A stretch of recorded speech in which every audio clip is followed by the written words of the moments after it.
Hello મિત્રો, કેમ છો? મજામાં?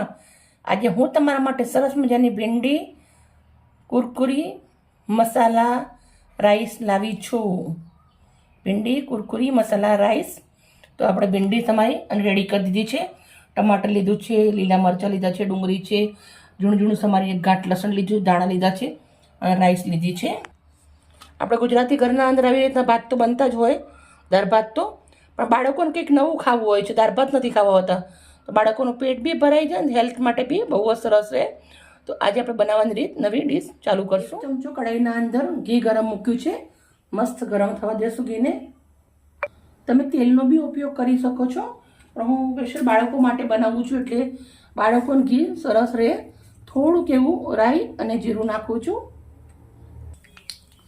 3 નંગ લવિંગ, એક મોટી ઇલાયચી, થોડા કેવા સૂકા ધાણા, ડુંગળી અને મરચાં. ડુંગળી નાખ્યા પછી તરત આપણે ભીંડી સમારેલી નાખી દેવાની છે. દેશી ભીંડી છે, બહુ સરસ મજાની તાજી તોડેલી. આપણે ભાત તાજા બનાવેલા હોય તો બી બને, ઠંડા ભાત હોય આપણા જોડે તો બી બહુ સરસ બને. ભીંડીને સરસ મજાની ઘીના અંદર શેકી લેશું. મીઠું નાખું છું. મેં ભાતમાં મીઠું નથી નાખેલું. અડધી ચમચી મીઠું, અડધી ચમચી હળદર. મીઠું નાખવાથી લાર જલ્દી વળી જશે ભીંડીની. હવે નાખવાનું છે આપણે ઝીણું સમારેલું એક ગાંઠ લસણ. એને પણ ભીંડી જોડે શેકી દેશું. લસણ ભીંડી શેકાય પછી નાખવાનું. લસણ પહેલાં નાખીએ તો બળી જાય એટલે. ભીંડી સરસ ઘીના અંદર શેકાઈ ગઈ છે. તો હવે આપણે લાસ્ટમાં ટામેટું નાખવાનું છે.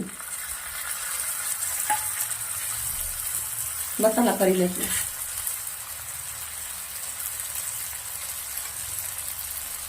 હિંગ નાખવાની ભૂલી ગઈ, ચપટી હિંગ નાખું છું. લાલ મરચું નાખું છું, નાની 1.5 ચમચી. એક ચપટી હળદર પહેલાં નાખવી છે આપણે.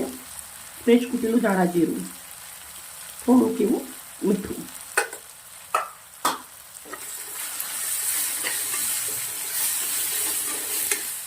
બે મિનિટ મસાલાને શેકી લેશું.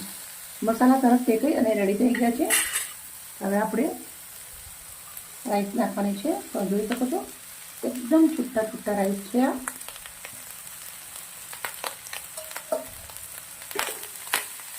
મિક્સ કરી દઈશું. આમ બાળકો નખરા કરતા હોય ખાવામાં, પણ તમે જે આવી રીતે બનાવીને આપો ને, બાળકો ખુશ થઈ જાય અને બહારનું પણ ના ખાય. બહારનું છોકરાઓ માટે સેહત માટે બહુ જ ખરાબ છે. એટલે મમ્મીએ થોડી મહેનત કરવાની અને મારા જેવું રોજ નવું નવું બનાવીને ખવડાવવાનું. આમ રોજ ભીંડા બાળકોને બનાવીને આપીએ તો એમ થાય રોજ ભીંડો ભીંડો, પણ ભીંડા સાથે સાથે તમે આવી રીતના એક પુલાવ ટાઈપનું બનાવીને આપો તો છોકરા ખુશ થઈ જાય. એકદમ સુપર અને સાથે ટેસ્ટી રાઈસ બની અને રેડી થઈ ગઈ છે.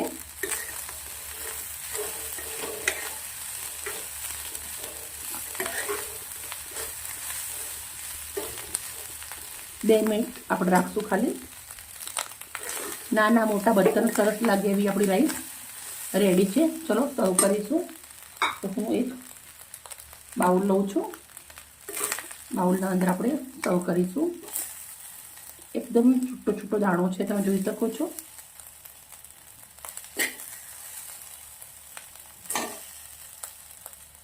પ્લેટ લીધી છે, રાઈસ મૂકું છું અને એક ટમાટરનું પીસ રાખી છે, એનાથી આપણે સજાવું છું.